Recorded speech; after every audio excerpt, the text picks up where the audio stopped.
Zero fat छोले कुलचा। विराजपुर नाम के गांव में नागराज नाम का एक मिस्त्री रहता था। वो लोगों से पैसे एडवांस लेता था और बिना काम किए घर में बैठकर बिरयानी खाकर आराम से सो जाता था। नतीजा ये हुआ कि वो बहुत मोटा हो गया। एक दिन जिन लोगों ने उसे एडवांस पैसे दिए थे वो सब मिलकर एक साथ आए।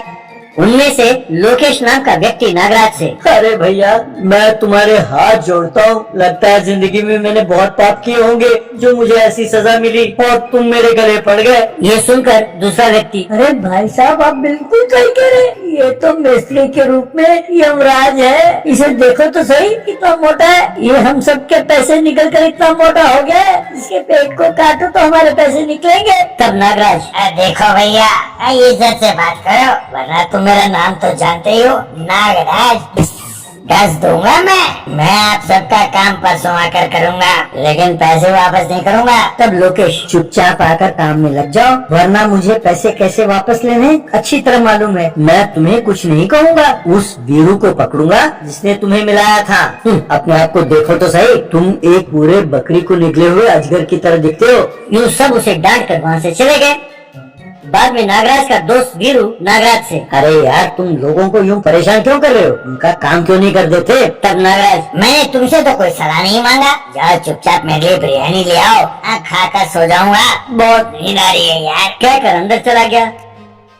तब वीरू बिरयानी लाने के लिए सड़क पर पैदल जा रहा था कि तभी उसे एक छोले कुलचा का ठेला नजर आया। ठेले पर कुलचा बेचने वाला भुवन, आओ भाई आओ, स्वादिष्ट छोले कुलचे खाओ। आप लोग जानते हैं इसकी खासियत क्या है? ये जीरो फैट कुलचा है। इसका स्वाद लाजवाब है। अगर आप लोग एक महीना लगातार मेरे छोले कुलचे खाएंगे तो महीने भर में आप एकदम स्लिम एंड फिट हो जाएंगे। लड़के हीरो की तरह और लड़कियां फिल्म की हीरोइन की तरह बन जाएंगी। तब से एक महीने तक वीरू भुवन पर नजर रखने लगा। बाद में वीरू भुवन के पास गया और, भैया, मेरा एक दोस्त है, वो एकदम पेटू है। जब देखो खाता रहता है और सोता रहता है। वो एकदम आलसी हो गया है, काम नहीं करता। जिन लोगों का काम मैंने उसे दिलाया वो लोग मेरे पीछे पड़े हुए हैं, मुझे गालियां दे रहे हैं। मेरा दिमाग खराब था जो मैंने उसे 5 लाख रुपए एडवांस दिलाए थे। भैया, सच सच कहो, क्या वो तुम्हारा कुलचा खाकर एकदम दुबला पतला हो जाएगा? तब भुवन, अरे इसमें शक करने की क्या बात है भैया। अब मेरा कुलचा छोले खाएगा तो बस एक महीने में उसके 10 द्वारे के पिंजरे से चर्बी यूं पिघल कर निकल जाएगी। अगर चाहो तो मैं आकर तुम्हारे दोस्त को समझाऊंगा। चलो भैया, चलते हैं। यूं कहकर छोले कुलचे तैयार करके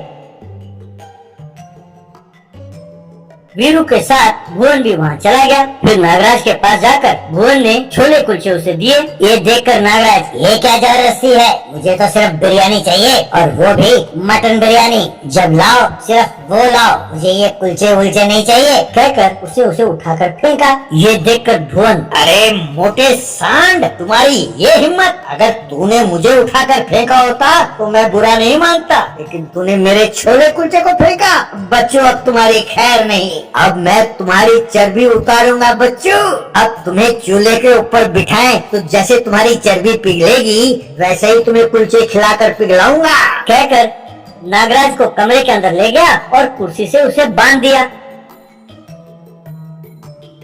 उसके बाद वीरू की मदद से हर रोज वो नागराज को तीनों वक्त छोले कुलचे खिलाने लगा। इस तरह एक महीना बीत गया।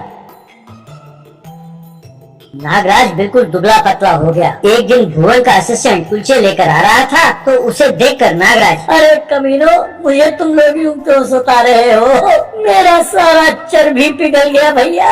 देखो, मेरे सारे हड्डियां बाहर निकल आई है। अरे यार, मुझसे तो ठीक से बोला भी नहीं जा रहा।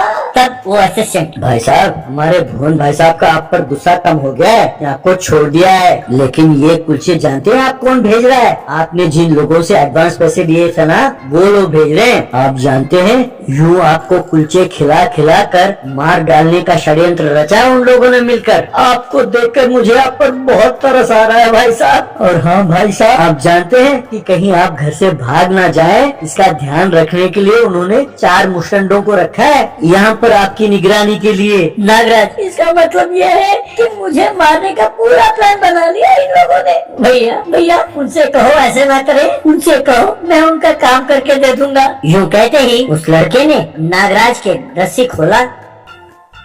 तब नागराज घर के बाहर गया, वहाँ खड़े अपने ग्राहकों से माफी मांगी और उनका काम उसने शुरू किया।